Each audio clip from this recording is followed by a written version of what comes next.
Hey everyone, so a couple of days ago I read a book by Joe Girard called How to Sell Anything to Anyone. And Joe Girard is, according to the Guinness Book of World Records, the world's greatest salesman. Mm. He started selling cars when he was 35 after a very interesting first 35 years. He started selling cars. He found it difficult to get a job because this was in the 60s, and I don't know if it's still the same now, but car salespeople did not like new members of staff or new salespeople coming in, because it meant they had one more competitor for the people coming onto the floor, onto the showroom. So what he did is he said, look,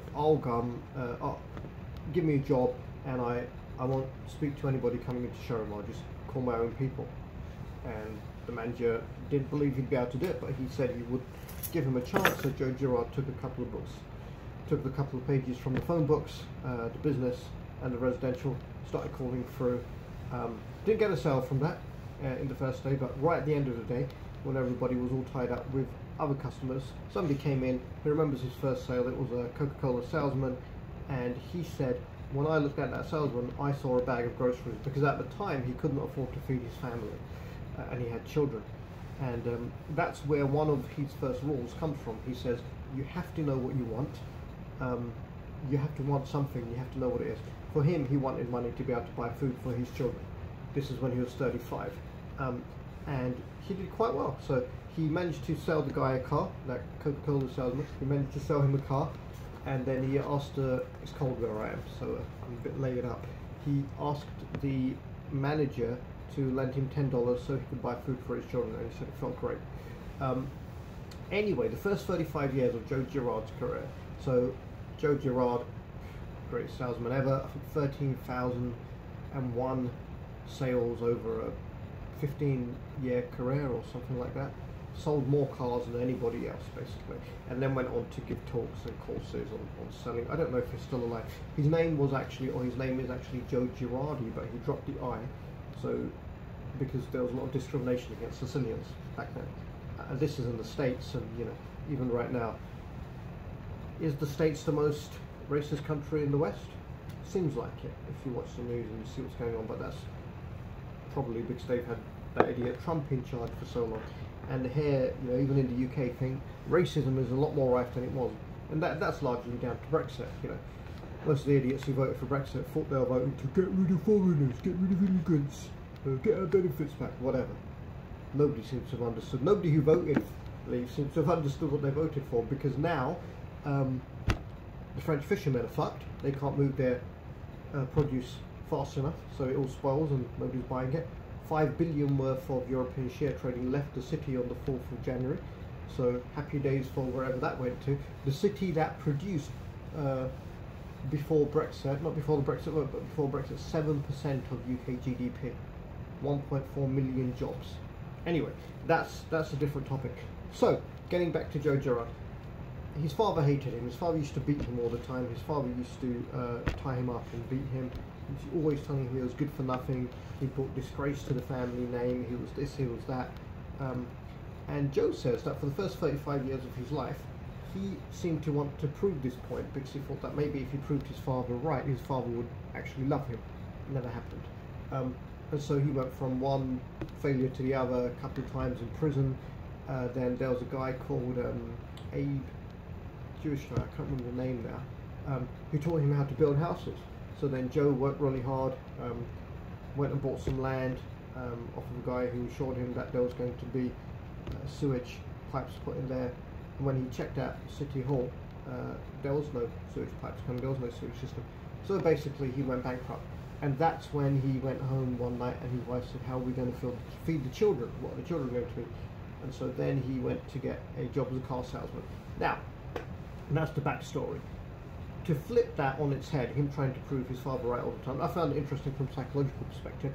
He said that now after that, every time he made a sale, every time he had a little victory, he felt he was proving his father wrong, and that was his motivation. And he did quite well. Back in the 60s or whatever it was, back in the 80s, he was making $500,000 a year selling cars, which is pretty damn good. Best in the world, apparently. So what he does in the book, How to Sell Anything to Anybody, lays out some of his rules, some of his systems. It all seems like common sense when you read it, but I know, and a lot of you will know, most people don't apply common sense. First thing is his rule of 250. Everybody you meet knows, according to him, according to funeral directors and people who, priests who did weddings and everything, about 250 people. The average person will invite 250 people to their funeral or their wedding. So anytime you screw over a customer or you treat a customer badly, you're potentially screwing over 250 other people who will now never come to you for your services. Every time you treat a customer right, on the other hand, that's 250 people who they may influence. Now, in terms of influence, he uses what he calls bird dogs. He would always ask people to refer other people to him. He would send them cards on their birthday. He would send them monthly gifts. And anybody who sent him somebody who did business, he would pay them $50. And he says $50 might not seem like a lot, but some of his customers were, making hundreds of thousands, millions. And they still would say, right, I sent you a customer, where's my $50? So everybody wants a bit of money. And of course, depending on the size of the commission you make from your sale, you decide what you're going to pay the person. So that's one tip. That was actually his bird dog system. He said if you have a list of customers and you don't regularly stay in touch with them, through mail, through whatever, you're an idiot. You have to get in touch with them. They always have to have your name at the front of their mind when they're thinking of the service that you provide. Okay? And that's why you should screw people over as well, why you should rip them off. Okay, so that's his rule of 250 and his bird dogs system. The other things, he said, this is really cheesy and you've heard a million times, but it actually works. Plan your work, work your plan. He said, do not hang out with the boys. Do not chat around the coffee machine. You go there to make money. If you've got problems at home, leave them at home. You come through the door. You have to be professional. You are there to make sales. Know what you want. Don't piss around. Ask for referrals. Don't join the boys club, I think he calls it. So that's probably the quickest summary. I think, was there anything else in there? Not really. No. So that is Joe Girard's How to Sell Anything to Anyone. A bit of a background on Joe Girard, Girardi. It's a good book. It's a useful book. The information that makes sense. The tips and that. Yeah, they work. I know because I worked in sales for a long time. And when you go according to his systems, you do better. Simple as that. So also the other thing, because I've read the book twice now. Once several years ago, and once just because I saw it on the bookshelf a few days ago. Concentrate on the activity that makes you the most money.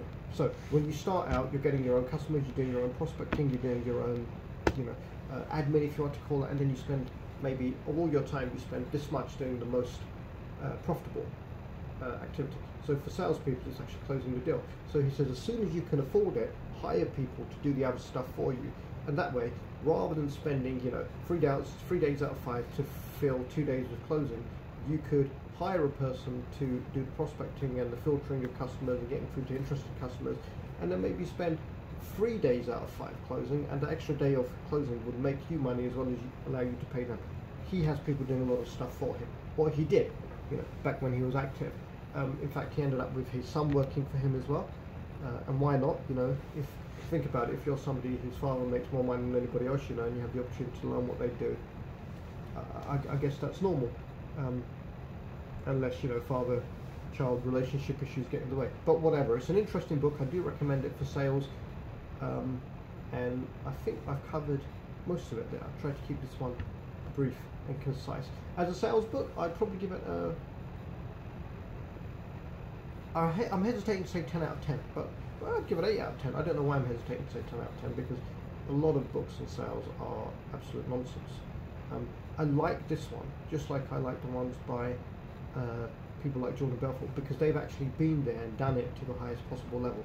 So they're not just talking, based on theory. They're talking on experience, what's worked for them. And we're all human, so if it works for one person, it's probably going to work for a lot of other people. There you go. I hope that was helpful. Joe Girard, How to Sell Anything to Anybody.